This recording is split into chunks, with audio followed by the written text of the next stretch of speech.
Sir attend అయ్యి అసెంబ్లీలో మాట్లాడతారని చెప్పి తెలంగాణ రాష్ట్ర ప్రజలంతా కూడా గత 2 సంవత్సరాలుగా గాఢ నిద్రలో కుంభనిద్రలో ఉన్నటువంటి ఫామ్ హౌస్లో ఉన్నటువంటి కేసీఆర్ ఇవాళ అసెంబ్లీకి వస్తే మరి ఏమో మాట్లాడతాడు, తెలంగాణ ప్రజలను ఉద్దేశించి ఏదో ప్రసంగిస్తాడనుకుంటే కనీసం ఆ దొరకు చనిపోయిన వాళ్లకు నివాళులర్పించాలనే సోయి కూడా లేదు. ఒక దళిత స్పీకర్ ఉంటే కనీసం అధ్యక్ష అని అనాల్సి వస్తుందని అంటే దళితులంతా అంటే చిన్న చూపు. అసెంబ్లీలో 1 నిమిషం మాట్లాడడానికి అధ్యక్ష అని మైకాడడానికి కూడా ఆయనకు నోరు రాలేదు.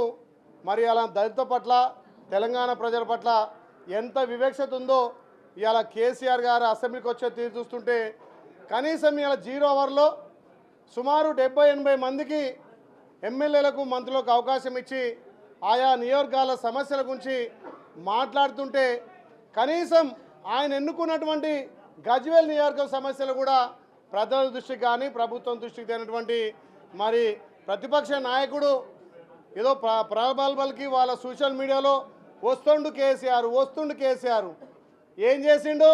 హాజరు ఇచ్చి అటెండెన్స్ ఇచ్చిపోయిండు.